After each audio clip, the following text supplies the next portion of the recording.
Welcome, ladies and gentlemen. Thank you so much for your great support always. I'm so grateful for your continued support to this channel. Thank you so much, ladies and gentlemen. Na kuambia mambo yanazidi kuchemka. Members of Parliament are now coming out that they are not going to follow what Raila and Ruto will be telling them.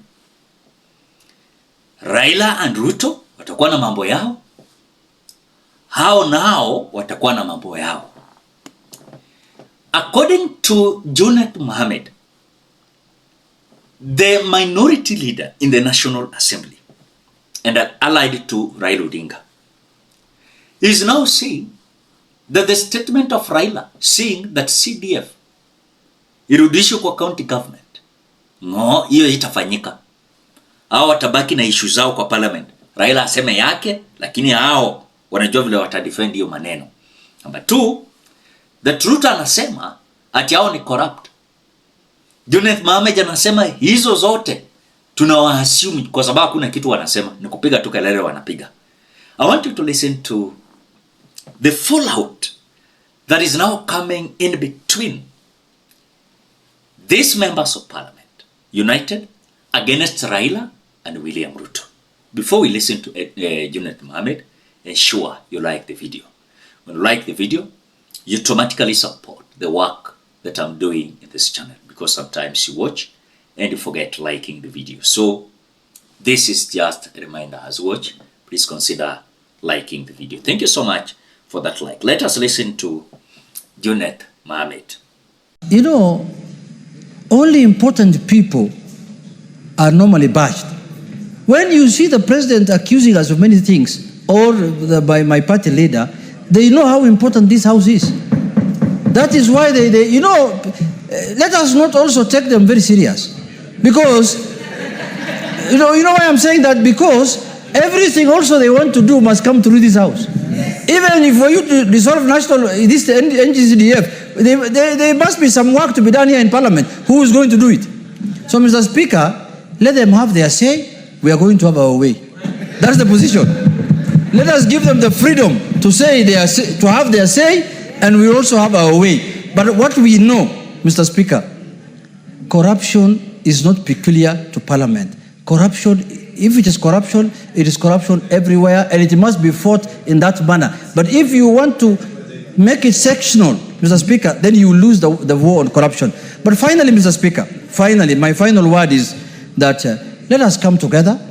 Let us do our functions of oversight, representation, and legislation. Mr. Speaker, we have legislated the last 2-3 years under your leadership in this House. We have passed many, and we have the power of the pass. It is us who decide which fund goes to where, as this House, Mr. Speaker. There is no taxation without representation. We have all the powers, Mr. Speaker, and you know the executive cannot operate without Parliament. They can go and say whatever they want to say outside there, but everything they will do must go through this House. Mr. Speaker, if there are allegations of corruption on anyone among us, everybody will carry his own cross. So there is no need of condemning the whole House as a group, Mr. Speaker.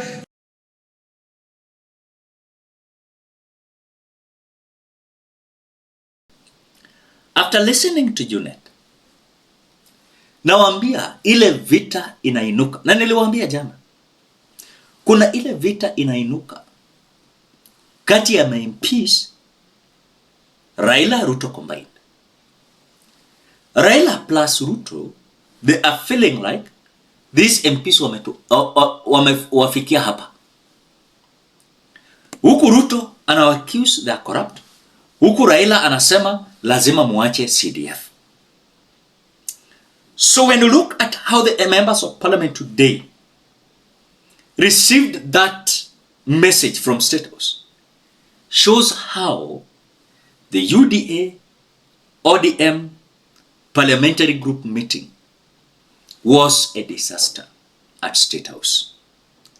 And so even people like Otiende Amolo, they're coming out to say this. Mr. Speaker, the simple sequence of that long statement read by my chair is that this was a government bill sponsored by the Executive Office of the President. And we were told that we needed to pass it to remove Kenya from the grey list. In compliance, and it was signed off by the leader of majority, we complied, it came here, it passed. Where is our fault? Should we have rejected it? Because if we did, then you can blame us. Mr. Speaker, if that passage of the act and the amendment was procured by any corruption, then that corruption can only come from the Executive Office of the President. Because they are the ones who wanted it to pass. Now, Wakenya, mjue jambo moja. Mwanzoni tulikuwa na vita kati ya William Ruto na Wakenya. Na ujue kuna vita bado iko pending in between William Ruto na Wakenya. Lakini haijaisha. Ruto ameanzisha tena vita kati yake na MPs. At the moment, William Ruto is going to be left alone. William Ruto might not even see the 2027 general election. Reason being, hawezi kukuja kuita MPs corrupt, yet wewe ndio catalyzer. Kama unataka wapitishe finance bill, unawaachia kitu kidogo. In other words, you are the one who is promoting corruption. Ukitaka wapitishe some projects of yours in the parliament, unawaachia kitu kidogo. Who is catalyzing this corruption? It is William Ruto. At the moment, these members of parliament are coming out to declare that hiyo kelele ya William Ruto na Raila ni kelele tu ya chura. It shows members of parliament, they are also tired. The way they are corrupt, and they were of course assisted to be corrupt, they are feeling like now their master of corruption is calling them corrupt. What can they do? Is to show that now they are powerful than William Ruto and Raila. But these members of parliament must also be told the decisions they made to sugarcoat William Ruto, that is the moment, of course, they destroyed everything. Not knowing they were busy sugarcoating William Ruto, but William Ruto was getting into their nerves. It is well stipulated in the Constitution, the work of a member of parliament is to oversight, represent, and legislate. At the moment Ruto aliwateka nyara, they had no option, they had no voice to say anything. And they will not have any voice. Why? Because they don't have dignity before the people.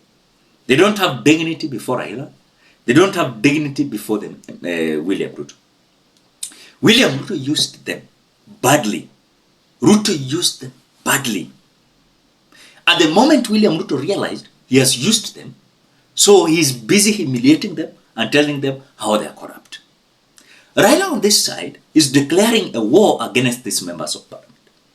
And I can tell you, a disaster we are going to have is a very little one. That even these members of parliament, including William Ruto and Raila, will not maybe stay in politics to see with their two eyes.